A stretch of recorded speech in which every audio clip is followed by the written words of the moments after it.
edition of Slopped, where chefs from around the world compete to win $10 in prize money by making something yummy from our secret ingredients. Please welcome our first contestant, Chef Girl R.D. from Owensville, New York, who owns a large chain of fine dining establishments. Chef Girl R.D. is known for making and working magic and creating exquisite dishes from just about anything. Competing against Chef Girl R.D. is Roger Rambo Skillet, who knows practically nothing about cooking, but is world famous for creating the drain hole and loves a good challenge. Roger is from Picklestown, Virginia, and hopes to take home that $10 bill. Here to judge the results of the chef's work are our three judges. Dr. Porter Sludge, who lost his sense of taste years ago, but still has a sense of humor. Clara Bottom Feeder, well-known professional hairstylist and amateur tic-tac-toe player. Last but not least, Andrew, a magical entertainer who is out of work but likes to eat. Greetings, chefs. Here are the rules. You'll be given a basket of secret ingredients from which you will have to create a tasty dessert for our judges. If you fail to whet their appetites, you will be slopped, and your opponent will take home the crisp $10 bill. Are you ready? Please open your baskets. We're asking you to make a delectable dessert from a rubber chicken, Lego blocks, cat food, a 19-year-old bag of ramen noodles, and two 9-volt batteries. You've got 5 minutes. The clock starts now. Go for it, chefs. I'm looking at the Lego blocks, and I have an idea to combine these with the 9-volt batteries to make a fluffy peaked meringue icing. What in the world can I do with this here thing? If I mix the rubber chicken with the cat food, that should create a unique flavor that I believe the judges will think is edible. What in the world can I do with these here things? It appears as if Mr. Skillet's having some difficulty deciding what to make. Yeah, it appears that he has very little experience in this art. Well, cut my nails with a chainsaw. I've seen these things before. I used to watch my mom in the kitchen all the time, and she never let anything go to waste. So I'm going to use some of the leftover cat food to thicken the flour I made from the ramen noodles. 1 minute left, chefs. I've seen that rubber chicken before. Peasants. 5, 4, 3, 2, 1. Time's up. Please step away from your dishes. I'm looking at my dessert, and I just hope the judges don't notice that I only used 3 of the Legos. Well, it may not be pretty, but it works. Chef Girl R.D., please tell us what you made. I've baked for you some simple but very tasty cupcakes. The icing is nice, but I failed to taste any of the cat food. Yes, I have to agree. However, I have no sense of taste. but it is fun to poke. It's delicious. That's the paper, you dote. Roger Rambo Skillet, please show the judges your entry.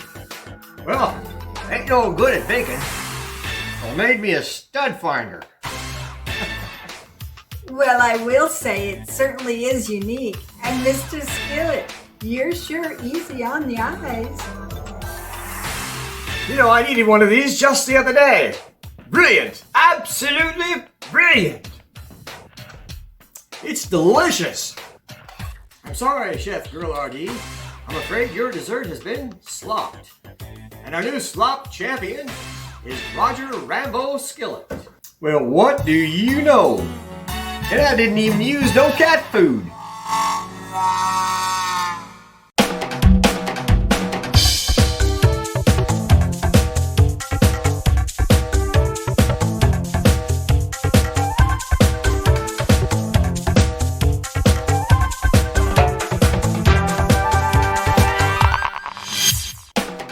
English language can be somewhat confusing. For example, two, and two. Sounds like I just said the same word 3 times, right? But actually, I said 3 different words. I can go to the store to buy 2 apples, and you can too. 2, and 2. You understand what I just said about going to the store, but that same word 2 is spelled 3 different ways, yet sounds the same. Another example is buy, and buy. I said bye to my wife as I went by your house while going to buy a rose. Sounds perfectly fine, right? But all 3 buys, though they sound the same, mean 3 entirely different things. If I tie a knot like this, well, is it a knot or not? Well, it's a knot unless it's not a knot. And then it's, oh, wait a minute. Then it's not a knot. At least not as we commonly know it. It's more like a dough knot. Let me try that again. I'll make a knot, and it looks perfectly fine until I pull it tight. And then it's, well, it's not a knot. Again, this is so confusing. Do you know what I mean? You don't know? Well, if there's no knot, then look, holes. Not partial holes, but whole holes.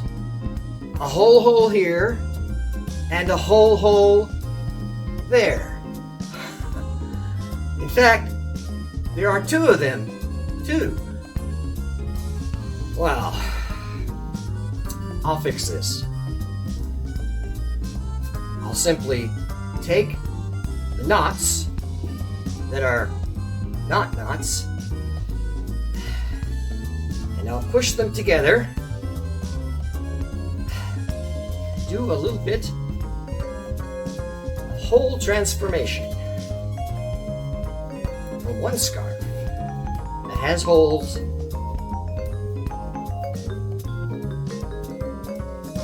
And look,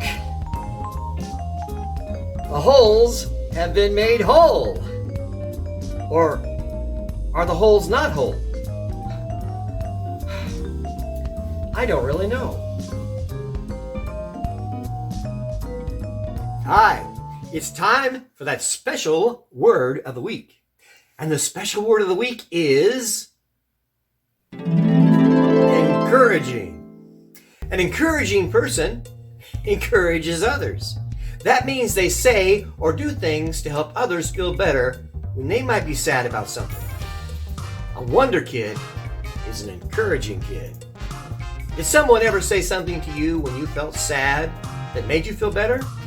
Well, that's what happens when we think about how other people feel and encourage them. Can you think of ways to encourage others? When you see someone who looks unhappy, you can encourage them. Sometimes all you need to do is listen to them. Sometimes all they need to hear is a kind word or see a kind smile. You can do wonderful things when you encourage others. That's one of the things that makes you a wonder kid. Be encouraging. Be right back. Hey everyone, boys and girls, moms and dads, I have a special treat for you today. A wonderful friend, a wonderful magician. Here he is to perform some wonderful magic, Mr. Jamie Doyle.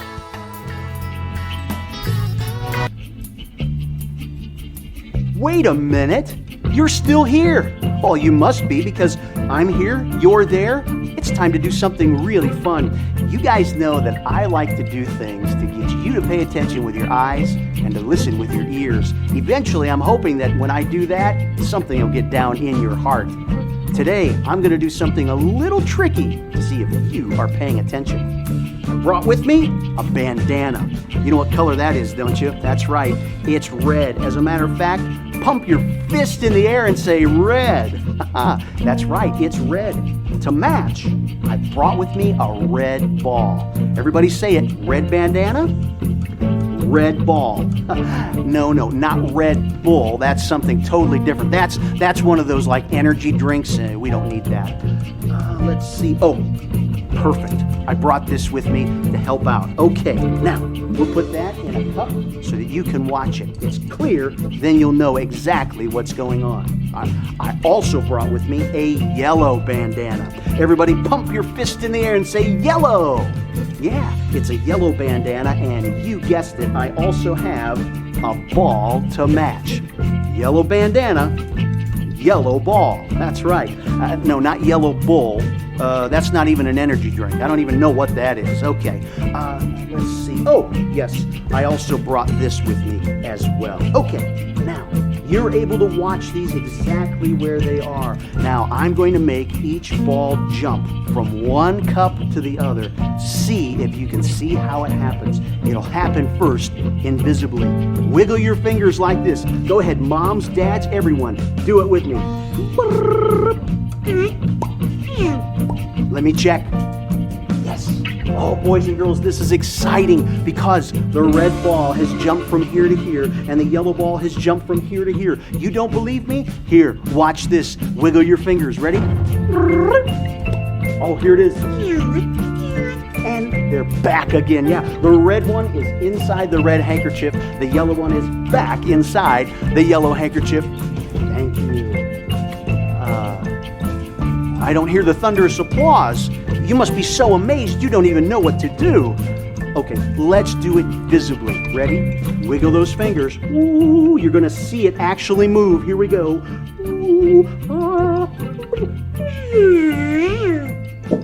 There it is. Look at that. The yellow one moved to here. The red one moved to here. Okay, you're still not impressed, are you? Okay, I'll tell you what. You know, while I was doing all this silly stuff, getting you to wiggle your fingers and shout out things and pump your fists, maybe you didn't see what happened because actually right over here inside of this red handkerchief, we have a yellow ball. Give yourselves a big round of applause. And you wouldn't believe it, but right over here inside of this yellow handkerchief, we're also going to find, you guessed it, a red ball. Give yourselves another big round of applause. Well, that's how that trick works. I hope you figured it out. I'd like to show you some mysterious magic with a mysterious color bar. Come in closer.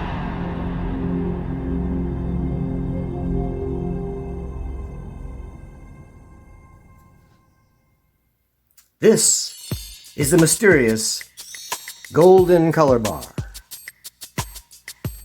And you look at it, you say, wait, why is it a golden color bar? It has green, blue, gold, red, silver, and purple on that side. It has those same colors on this side. Why do we call it the mysterious golden color bar?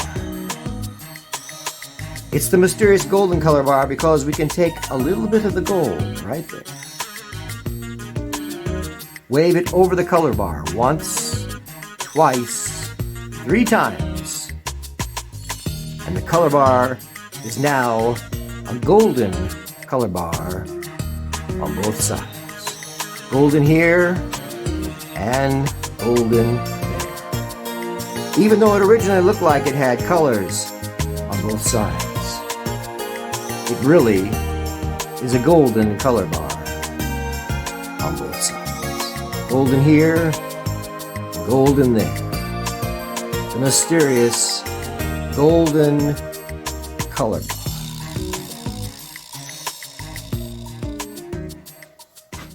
Hello there. I'd like to show you something wonderful using this little itsy bitsy teeny weeny rope. Now I really can't do much wonderful stuff with one itsy bitsy teeny weeny rope. So I'm going to use this medium-sized rope as well. Now we only know that this is a medium-sized rope because I also have this long rope as well. So we have little rope, a medium-sized rope, and a long rope. Watch very carefully as I make these 3 ropes. One that was large, one which was medium, and one which was small, become exactly the same length before your very eyes. Look at this. The ropes are all now exactly the same length. Wait a minute. You're not buying it. Okay. You're right. There's all this down there. Well, all we have to do, actually, in a situation like that, is to pull the ropes. Just like this. Stretch them out. Then we have 1, 2, 3 ropes, all the same length. 1 medium-sized rope, 2 medium-sized ropes, and 3 medium-sized ropes. Oh. Now I could stop there, but I also have something else I'd like to show you. For instance, if I take these ropes and wave my hand over the top, those 2 ropes become 1 long rope, just like that. I also happen to have a ring, and I'm going to put that rope right through the ring, tie it so it can't get away, and now there's a rope on a ring, and there's no way that ring can come off that rope, unless of course we say the magic words. And then, what is the magic word? Encouraging. And it comes right off, just like that, off of the ring. Now you could examine the ring, but you're over there and I'm right here, and you can't examine it. And of course the ring is not on the rope anymore. It is, it is on the rope. Of course, once it's on the rope, it can't possibly come off the rope. I guess it can. Okay, so let's start again here. We have 1 long rope, and we have 2 long ropes. Wait, I thought we had 3. We need to get back where we started. So I use my scissors. Now we have 3 ropes, all exactly the same length, just like we started out with. Oh, wait, no, we didn't start out that way. We started out with a little rope, like this one. And we had a medium-sized rope, like this one. And we had a long rope, like that one. That's how we started out. And that's how we're going to end. Have a wonderful day. Hey, I really do appreciate you watching. If you enjoyed the fun and magic, like us on Facebook and YouTube, and visit our website. Maybe someday I can come to your school or your home. Until then, keep on smiling and keep on encouraging. Blessings to you.